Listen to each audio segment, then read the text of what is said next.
High বন্ধুরা, আজকে আমরা চিংড়ি মাছ বানাবো। চিংড়ি মাছ কেটে নিয়েছি, ধুয়ে নিয়েছি, পেঁয়াজ, আদা, রসুন, টমেটো, আলু, তেলটা বসিয়ে দিয়েছি, তেলটা হলুদ নুন দিয়ে দিয়েছি। এবার মাছটাকে ছেড়ে দেবো।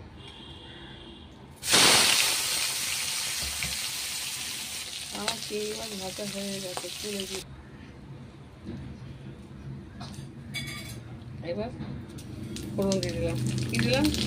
জিরার সঙ্গে পাঁচ ফোড়ন মিশে গেছে, আর কি করা যাবে। সেই সব চিংড়ি মাছ হবে। ধনে ভাজা, ধনে গুঁড়ো, লঙ্কার গুঁড়ো, হলুদের গুঁড়ো, চিংড়ি মাছ ভাজা মশলাটা দিয়ে দিলাম। একটু হালকা জল দিয়ে দিলাম,